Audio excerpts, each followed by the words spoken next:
Hello and welcome, everyone. My name is Randy Ng. I'm SVP ERP Applications Development at Oracle. Joining me today, we have Matthew Bradley, who runs EPM Applications Development here at Oracle. Matt and I are here to talk to you today about Fusion Cloud ERP applications, why we are so pleased with the progress our customers are making, why we are so proud about the solution and technology we have to offer you now and forward, and why the time is now for Oracle to partner with you and be the solution for your business transformation needs. We'll cover it in 3 different parts. First, how the global crisis we are all facing in the last few months has intensified the focus of our customers to meet and outpace business and technology changes, something we've been urging our customers to consider for a while now.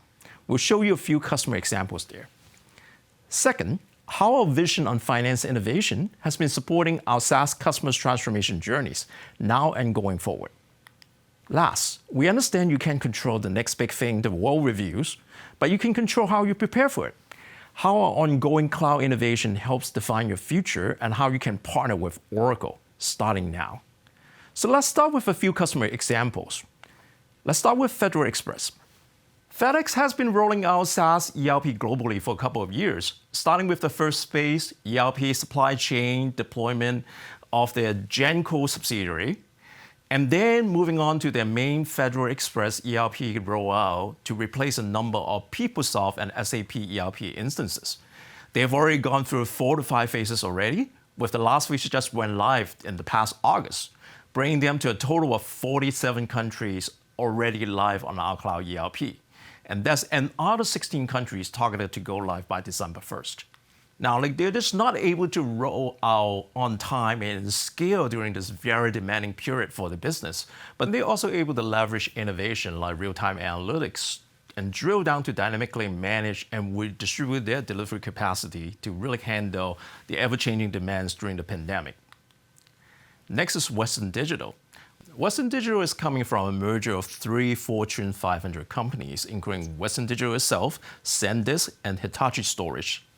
Now, they have been running a number of EBS and SAP ERP on-premise, but they've decided instead of merging all the instances together on-premise, they decided to start from a clean slate and try to adopt the standard best practices to simplify and standardize on all the business processes on our Cloud ERP and supply chain, mostly to support the expansion, scalability, and try to achieve a level of global consistency in customer service.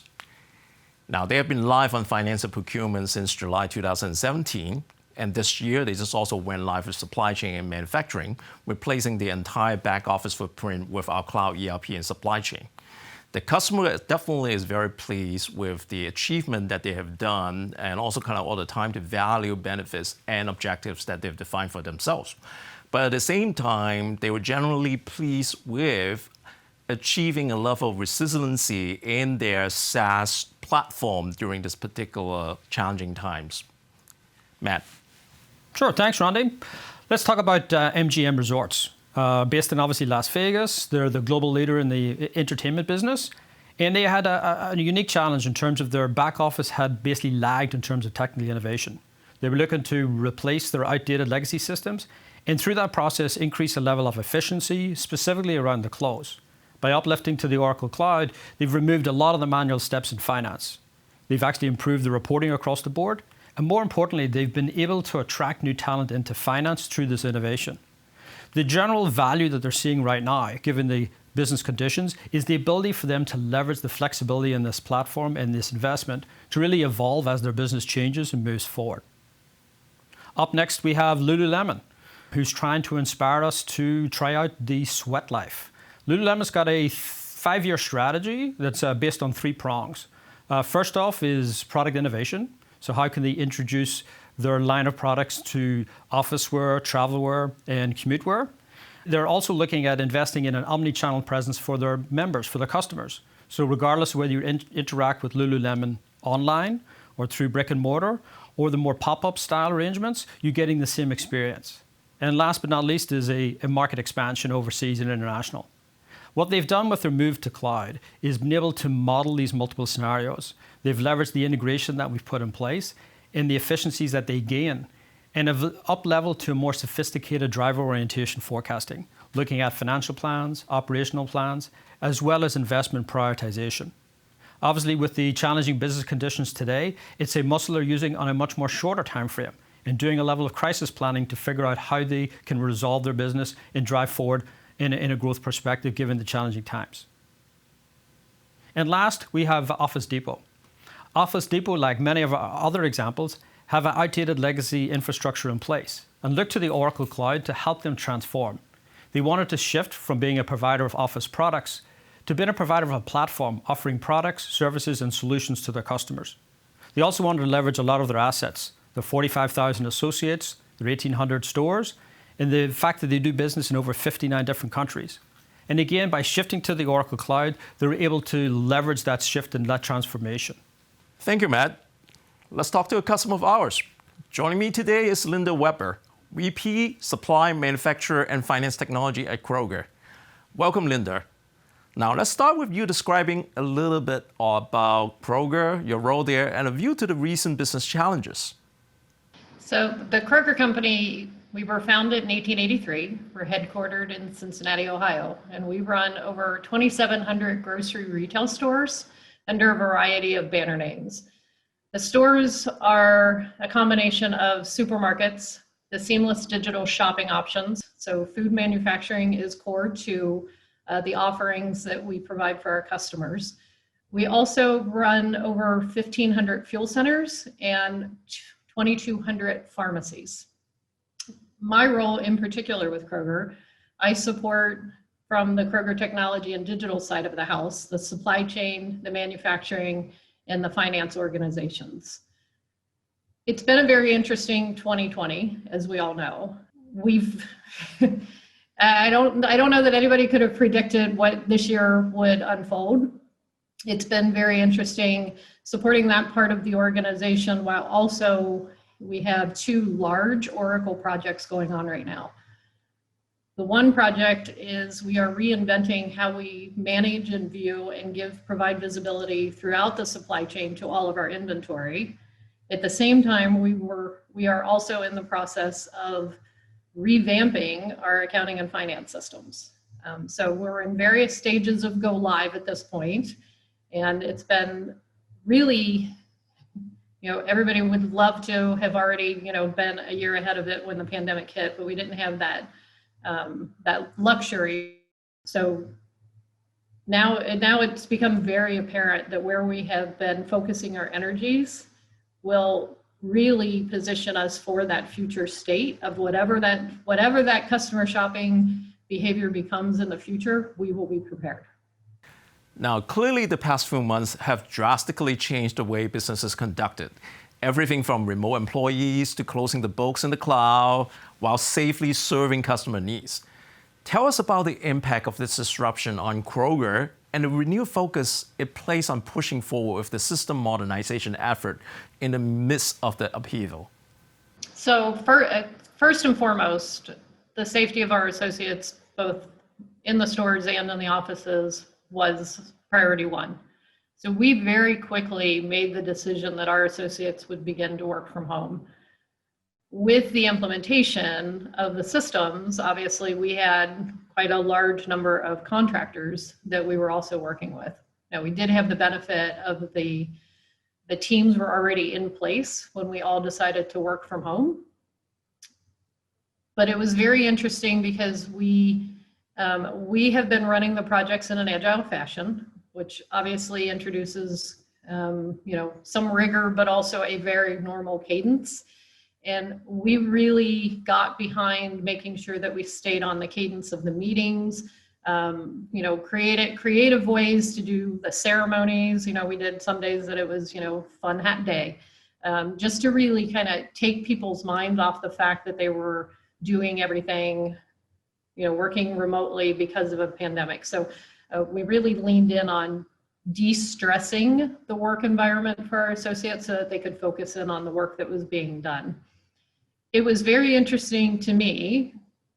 I had the concern because one, we were getting a lot of requests from the business to create additional tools for them because obviously their lives had changed and the speed with which we were trying to move items through the supply chain and out of the manufacturing plants and became very hectic. And so we were doing that. But in the time of a pandemic, that really became very apparent because everybody was checking in on everybody else, right? Everybody cared about the other person more than they cared about themselves on most days. And really just everybody pulled together and got after it. And so we are where we are today. We are live on GL and Oracle. We are in the process right now of making sure that all of the associates that will be the users of the systems are as well prepared as they can be before we actually turn on the rest of the system.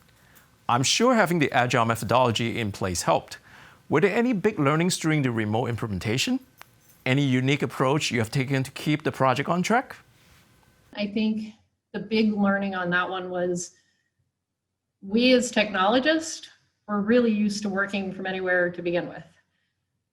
Our user community used to being in the office and it was a little bit more of a different dynamic for them.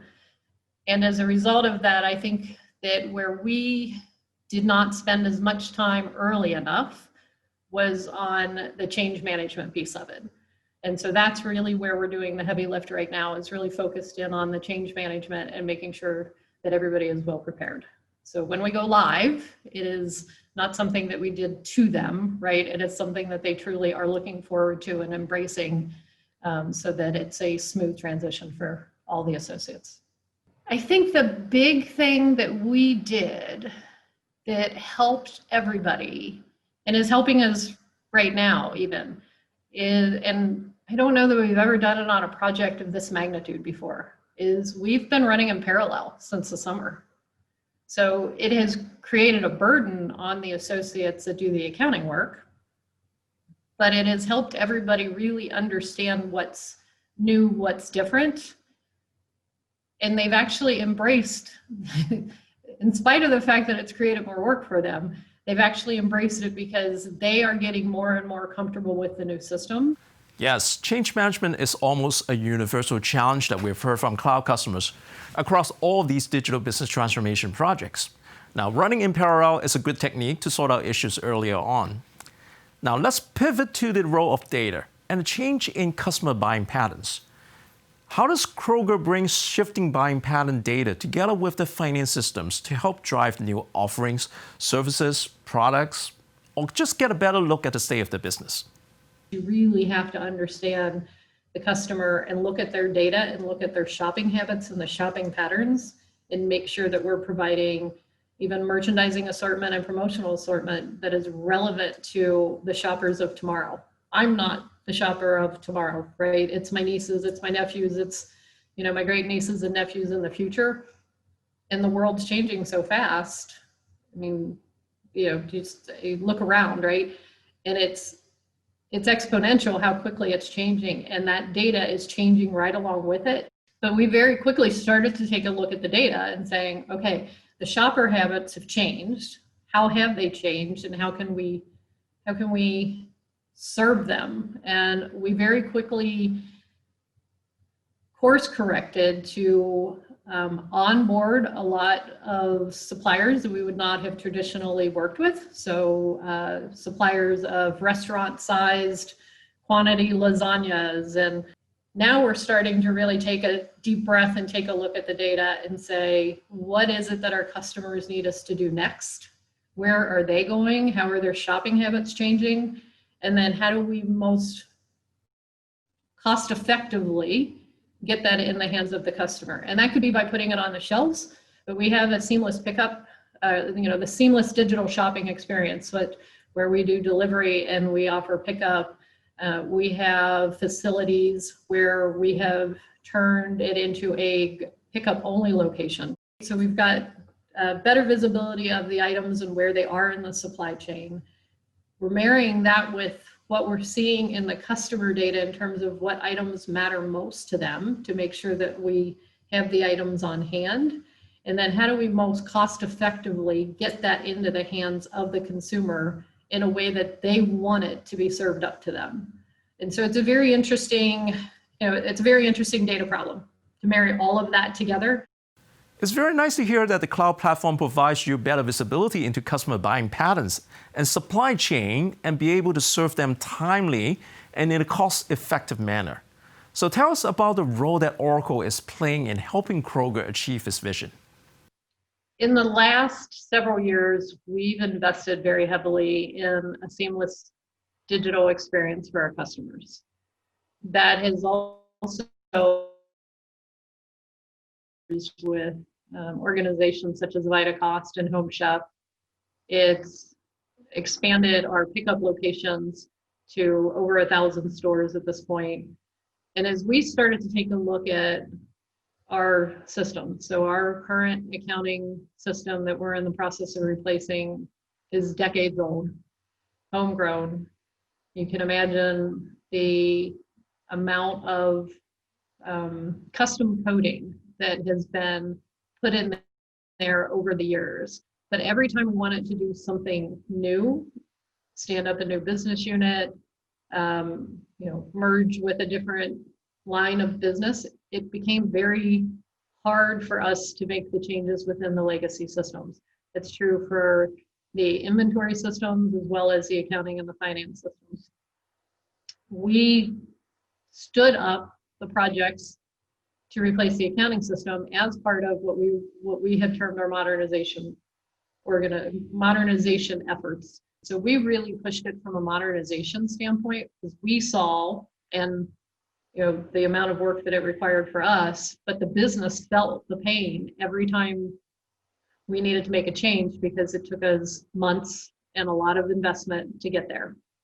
It's been very interesting as we move to the Oracle tool, again, decades old customization.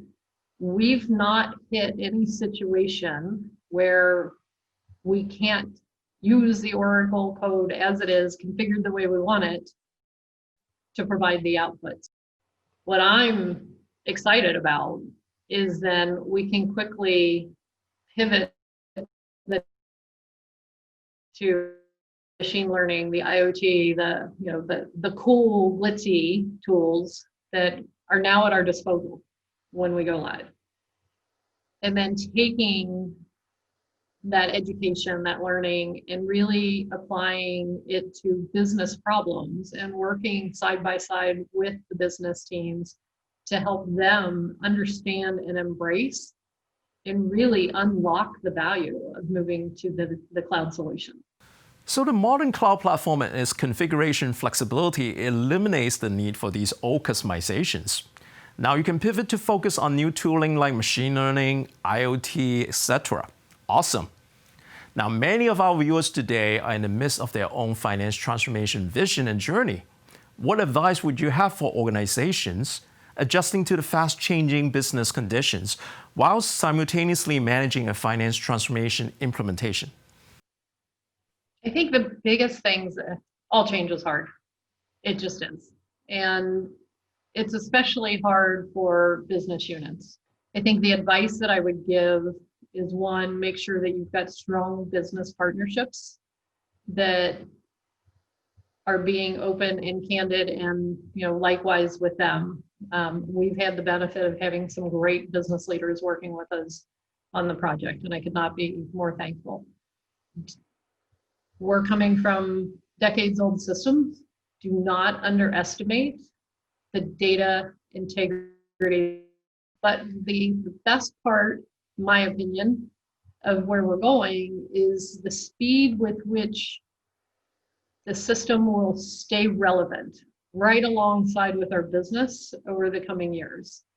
So to me, my advice, go ahead, take the leap. It is a better place when you get there. It's a lot of work to get there, but it is a better place.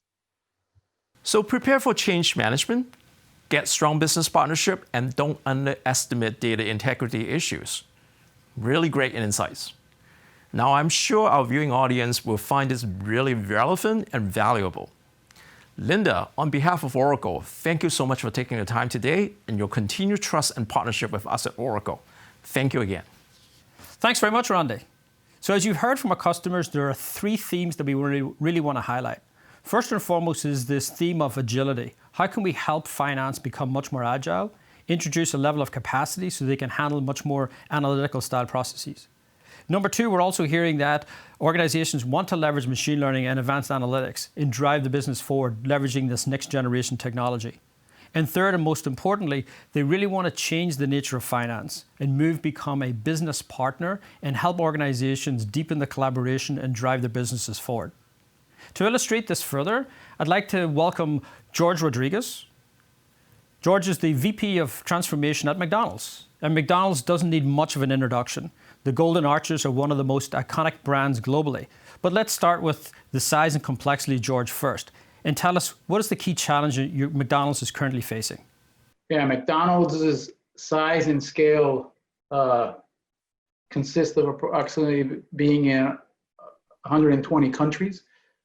We have close to 37,000 restaurants worldwide. I think we're somewhat in the range of 35,000 kiosks. We serve approximately around 69 million customers a day. And I think probably the area that's of greatest impact for us is the shift into digital. So George, you mentioned shift to digital. That's fairly consistent with a lot of our customers. But tell us more about how the shift to digital can spur growth for McDonald's, and specifically the role that Oracle plays in that. Back in 2015, we launched our Velocity Growth Plan. It focused on retain, regain, and convert customers. Even though the Velocity Growth Plan was really focused on the front of the house, finance then stepped in and launched this finance transformation initiative with Oracle to bring all those systems to a more global footprint, centralized, standardized, and efficient and effective processes. And we continue to leverage Oracle's cloud products, whether in technology and in finance. We're moving into Cloud ERP, and it's a testament to what Oracle's built, that we continue to leverage all the products that they have in their suite and their portfolios. So specifically, what were the benefits you were looking for the Oracle Cloud and Oracle EPM rollout at McDonald's? The benefit that they brought to us was the fact that they were intuitive to our users. They were robust in self-service reporting. They have been proven over and over again in previous implementation by other clients. And they also had the ability to deal with the amount of high volumes of data that we need to analyze. We've been able to leverage standard processes that come with the tool for our global footprint. And so it's been those key attributes that continues to drive the finance transformation and the adoption of Oracle Cloud solutions in McDonald's. So picking up on the emerging technologies and innovations in general, what are the plans that McDonald's is specifically looking for? So technology has played a key role in McDonald's transformation over the last few years.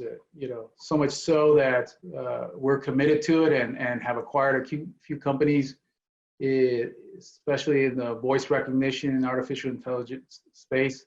We recently purchased a company by the name of Dynamic Yield.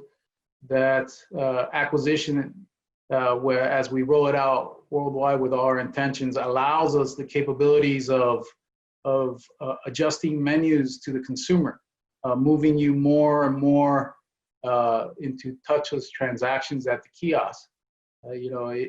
If we do this right and create that customer personalized experience, we could possibly have an approach whereby you walk in or drive up into a McDonald's. When it recognizes your phone, it can actually even prompt you to refresh your last order and make some suggestions, and even let you order at the drive-thru or at the kiosk with voice recognition.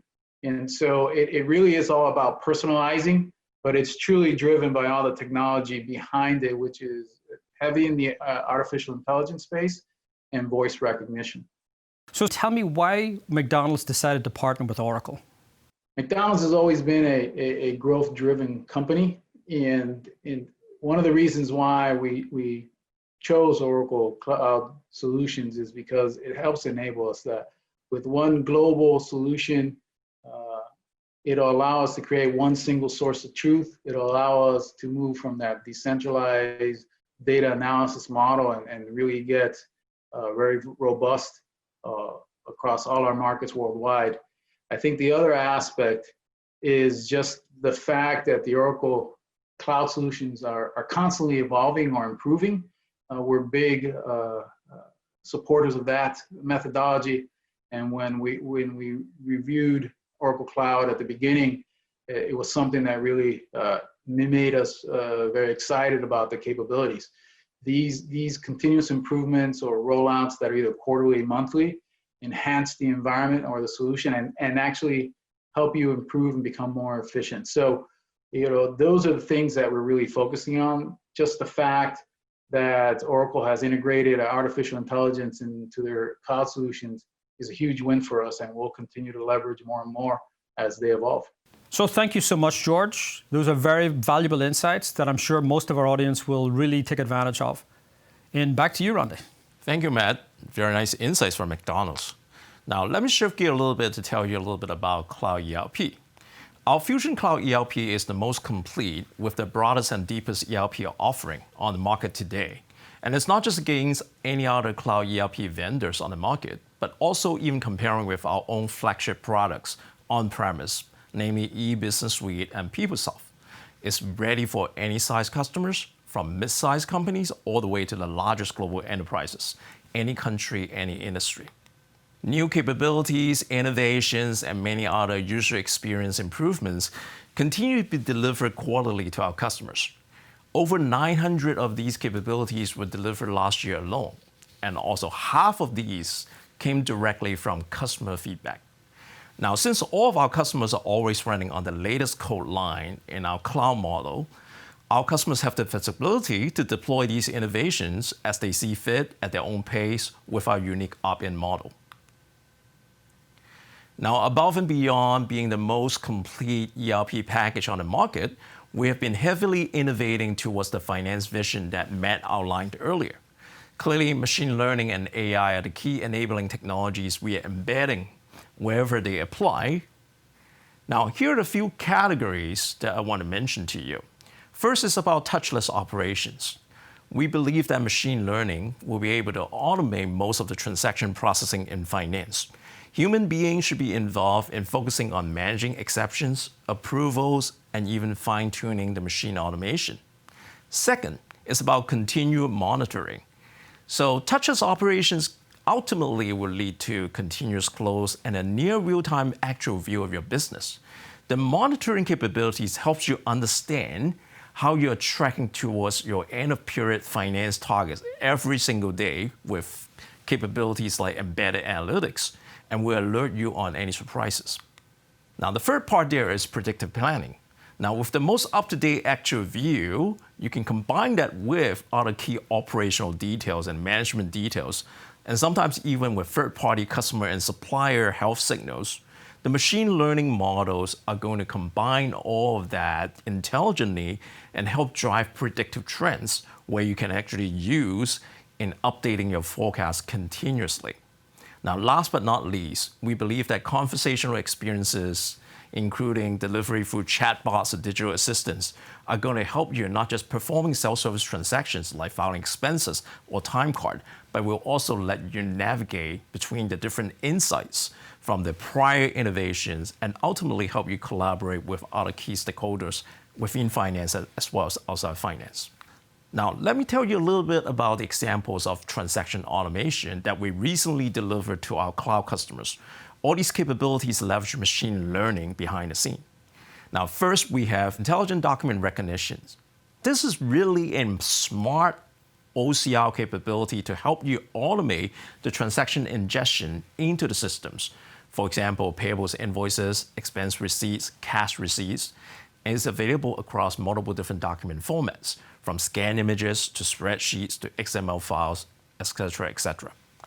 Next is intelligent process automation. In EPM, we're using IPA to automate many aspects of the financial close. In particular, in account reconciliation, we're leveraging machine learning rules to automatically figure out some of the reconciliation patterns to make it easier for you. Last, for the cases where you need to manually enter and adjust the transaction record, we help you with defaulting. The more complicated aspect of data entry generally is the account combinations based on the context of the transactions. Now, at the same time, if you don't like the default, it will actually learn the adjustments that you do. So next time, it will intelligently default in based on the prior learnings in there. Matt.